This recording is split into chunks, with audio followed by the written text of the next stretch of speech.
Hi everybody, I'm Peter and I'm an expat Kiwi. Today, credit cards on Camino. Can I use them or not? Well, the answer to that is both yes and no. What kind of an answer is that, I hear you say? It's very simple. If you're talking about Diners Club or American Express, sorry guys, chances are you're not going to be able to use them. Yes, in a couple of the major cities, you will find upmarket places that you can use those cards. But on the Camino itself, pretty unlikely. What to use instead? MasterCard and Visa are the two most commonly accepted cards pretty much throughout Europe. In fact, as I understand it, throughout the world. So if you've got a MasterCard or a Visa card, bring it. A few years ago, cash was king on the Camino. It's no longer true. There are many places you can use your card. You can't, however, use them everywhere. The situation is quite simple. Some places you're going to are very small. We're talking little villages. They rely pretty much on cash. You will also find that there's going to be places like albergues, for example, that basically still cash only, although that is gradually changing. Since 2020, 2022 in particular, major changes, just like the rest of the world.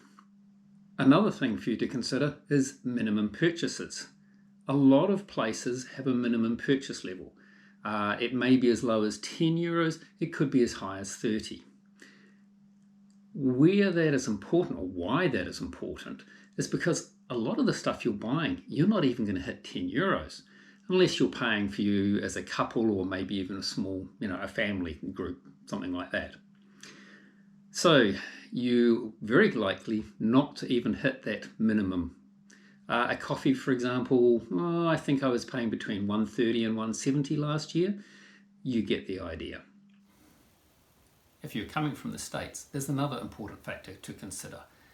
Most other places in the world either have or are going away from magnetic stripes. That's a magnetic stripe there. Now, you may notice that my new card, my MasterCard, I've just received this in the mail, it no longer has a magnetic stripe. And some of the card readers that are out there now no longer actually accept them. Now, that is true, it's only really happened in the last year or so. However, it is a factor to be considered. Even if it does have a magnetic stripe, you are highly likely to need a PIN, or a personal identification number. Now, a PIN, in case you're not aware, is a 4-digit number. Now, yes, I know, guys, if you're watching from New Zealand, Australia, England and so forth, we've had PINs for many, many years, and we can't imagine doing without them. But I have become aware from a friend of mine from the States that he hasn't got a PIN, and he's didn't even know what the heck it was. So I have no idea what his bank was, but just thought I'd throw that out there for anybody that is in that situation. What is very common nowadays is, of course, a chip card, just like that little sucker there. They are much, much more secure than the old-fashioned magnetic stripes, and combined with your PIN gives you far greater security. You've got your chip card, or at least a card with a PIN, you've got a MasterCard, you've got a Visa, something along those lines. By all means, many places nowadays will accept that. Certainly the major supermarkets and larger towns, that sort of type of place. Even some of the smaller ones you'll find no issue. I've met people that did something like 90% of their trip purely and simply on their credit card. Not a big deal. The next thing is getting cash out. Yes, you can take out cash on your credit card, as I'm sure you're aware. However, unless you've preloaded your credit card, or in other words, made it up with cash so that it's in credit at the current point in time, you are probably going to pay a pretty hefty cash advance fee if you withdraw cash directly from your credit card.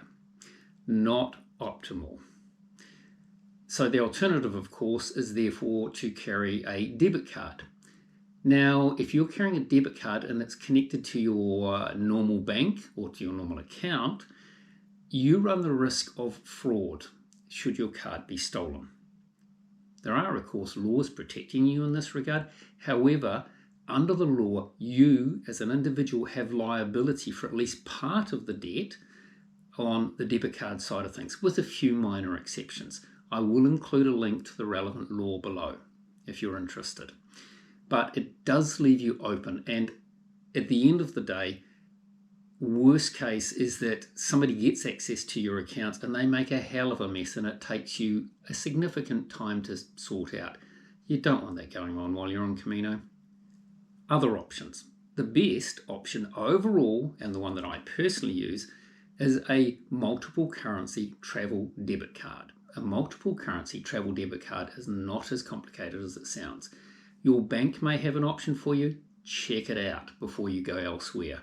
It won't be connected directly to your account, so there is not the same issue as there would be with your normal debit card. You can put onto it different currencies. If you're traveling on to other places, that's ideal. So for example, mine is currently loaded with British sterling, Norwegian krona, and of course euro.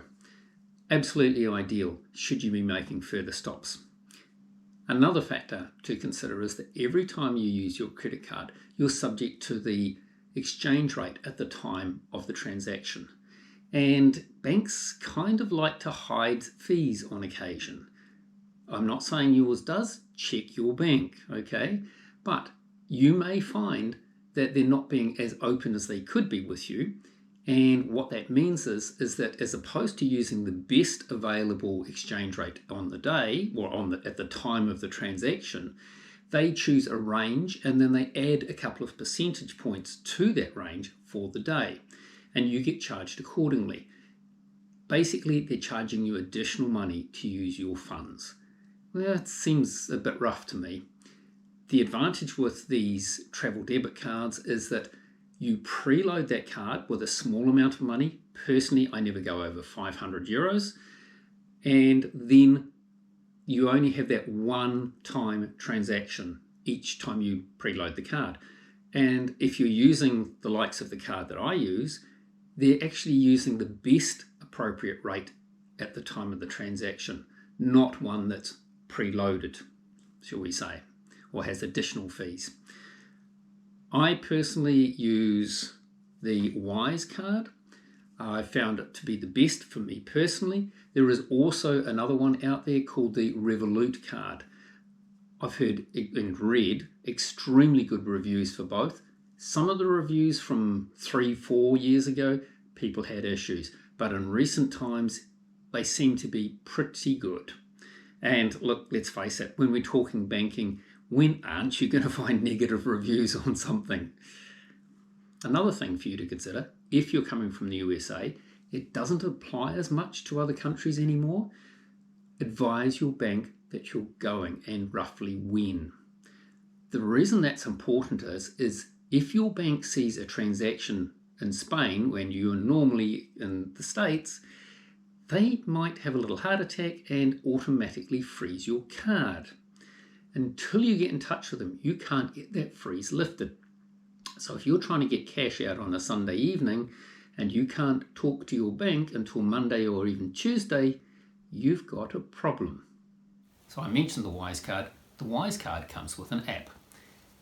The advantage of the app is that it allows you to transfer money very, very quickly. So should you need to top the card up, that's very easy to do. 2 methods. The first one is to basically draw down on your bank account. You can set up a connection for that, so that will allow you to draw the money through. It's subject to authorization, etc., so it's an additional layer of safeguard.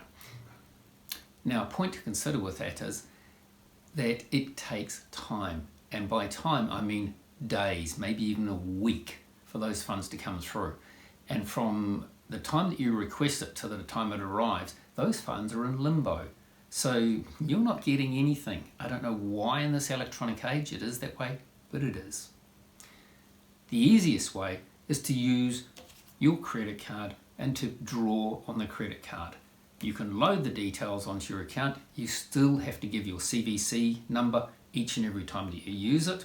The CVC is the number on the back of the card, in case you're not aware. So you have to give that each and every time that you use it. It doesn't save it.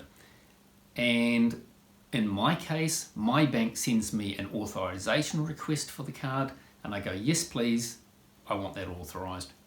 It takes then seconds for that money to transfer through. That's my personal experience, even if it's taking a few minutes. So long as you're not doing it standing at the checkout, it's not a big deal, is it? Right, so that's one feature of the app. Another feature of the app is that it allows me to freeze my card at any time. What you can do, and what I have done on occasion, is after using the card, I froze it. Before using it again the next time, unfreeze it, and so on. The reason I don't do that every time now is because I ended up standing at the checkout and I'd frozen my card and forgotten to open it again. So it was a little bit embarrassing. It didn't take long to sort out, but it was still embarrassing with 4 or 5 people waiting behind me. Okay, the card advises you automatically every time you make a transaction, and so it's very quick and easy to see where you've spent the money.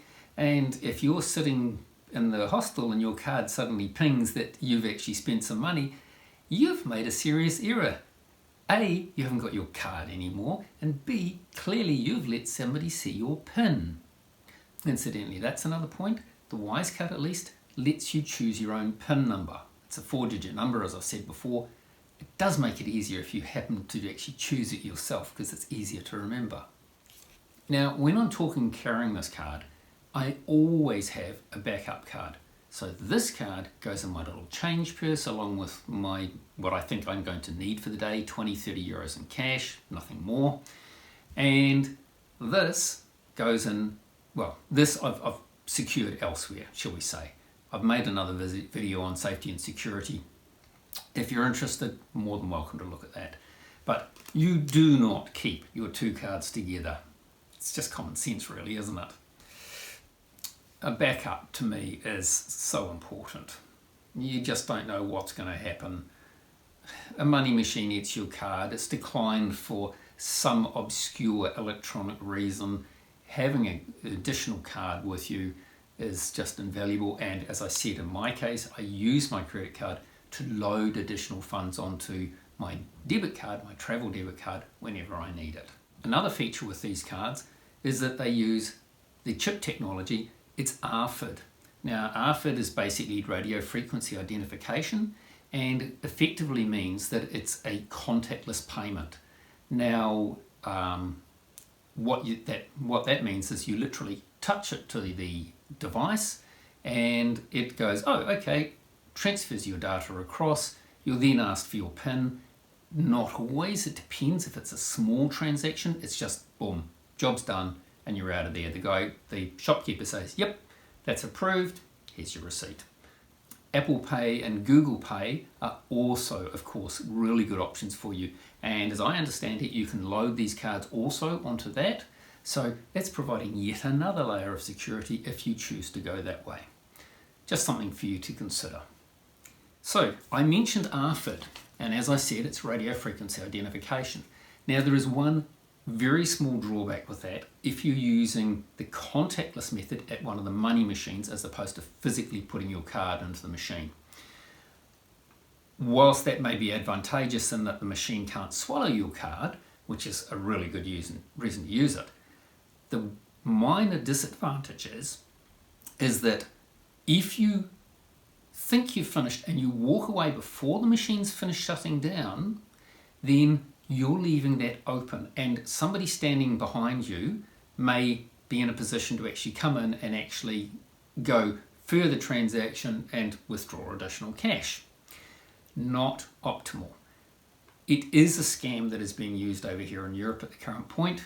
Don't know about elsewhere in the world, but I've certainly heard about it a couple of times here. So be aware, if somebody is crowding you, don't get out of the way in a hurry. They may be doing it because they're up to no good, shall we say. Make sure that you put your card away into something like this, and I'll talk about this in a moment. Make sure that the machine's gone up for the next client and that you've put your cash away, then move away from the machine. Okay? It doesn't take much extra time, 10, 15 seconds, that's all it is. but don't let yourself be hustled away from the machine. So I mentioned these. These are simple sleeves that are designed to fit those cards. So literally, you just come along. I can never do this when I'm trying to do it like that. And it just pops in. That's it, job done. That is now preventing any device from reading your card, because they work by literally sending out a radio message, and if it's within, I think it's 4 inches or 100 millimeters, then it can read the card. So yes, it really does have to be close. The other advantage of this is if you're sitting in a bar or something and whatever reason you've left your card sitting on the table, or you've just put it into your pocket, it prevents somebody coming up close to you and using an ARFID reader to read your details. It's extremely unlikely to happen, but theoretically it's possible. It's why they invented these. Now, your bank may actually have these freely available to them, so do ask. But if not, I got four for €5, including postage. So it's a pretty cheap means of insurance. Another thing for you to consider is that your passport also uses ARFID technology nowadays.